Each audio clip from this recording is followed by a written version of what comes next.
Hello there, welcome to the June 2019 paper. Here we're looking at question 3. So, prove by mathematical induction that for n existing in the natural numbers, the summation from 1 up to n of 1 over 2r minus 1 2r plus 1 equals n over 2n plus 1.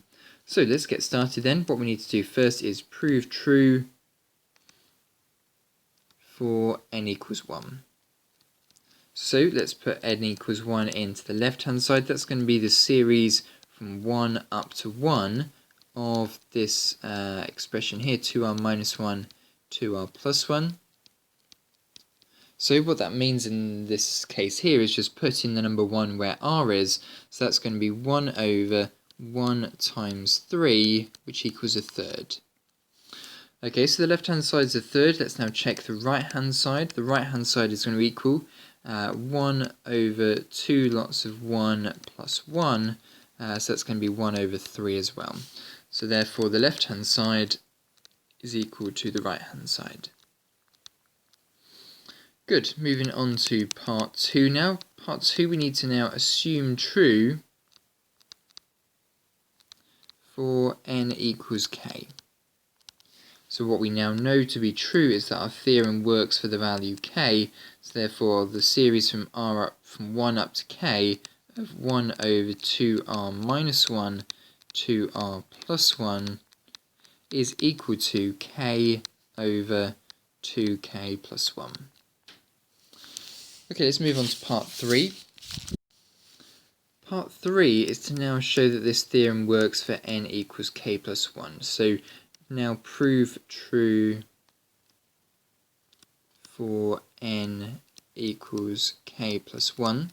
So what we want to show then is that summation from r equals 1 up to k plus 1 of this thing that is 2r minus 1, 2r plus 1 is equal to n equals k plus 1 in the right hand side as well. So k plus 1 over 2 brackets k plus 1 plus 1. This is what we want to show.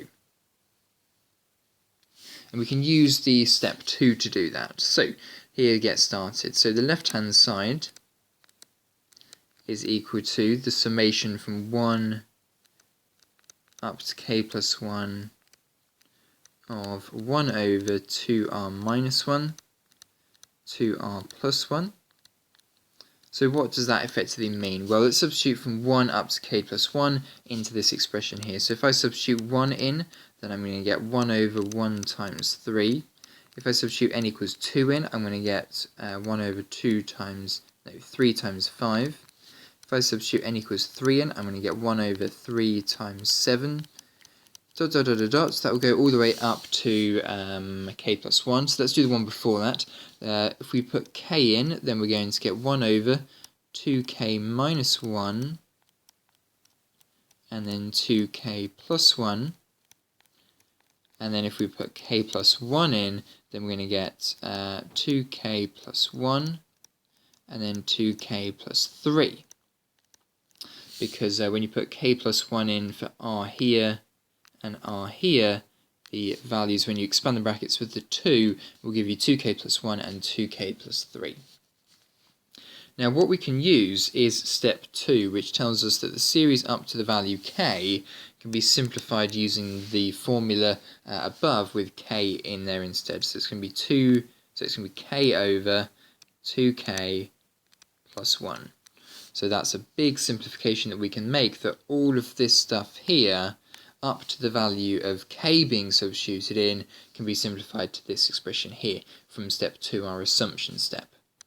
The next thing we need to now do is then add on this extra bit on the end, 2k plus 1, 2k plus 3. That was effectively the k plus 1th term where we substituted in k plus 1 into this formula here. So let's now simplify these two fractions. We've got a common denominator of 2k plus 1 and also 2k plus 3. So on my numerator here it's going to be k multiplied by 2k plus 3, effectively multiplying the left hand fraction by 2k plus 3 on the top and the bottom, plus 1 over 2k plus 1, 2k plus 3. Let's now expand the brackets and group all of the numerator together. So it's going to be 2k squared plus 3k plus 1 over 2k plus 1, 2k plus 3. And then let's factorize, so it's going to be 2k plus 1, k plus 1, over 2k plus 1, 2k plus 3. And then cancel out your 2k plus 1s on top and bottom, and we get k plus 1 over 2k plus 3.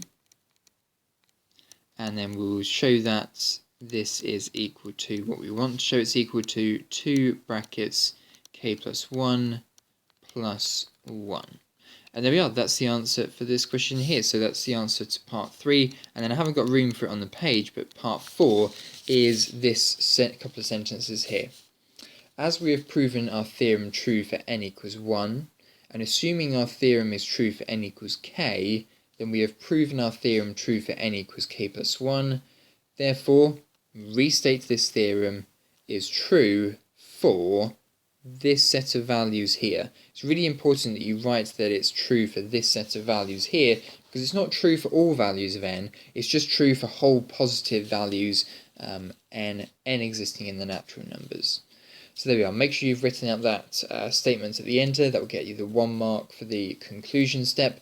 And there we are. That's the answer for question 3 there. That's 6 marks for this question. Let's move on to question 4.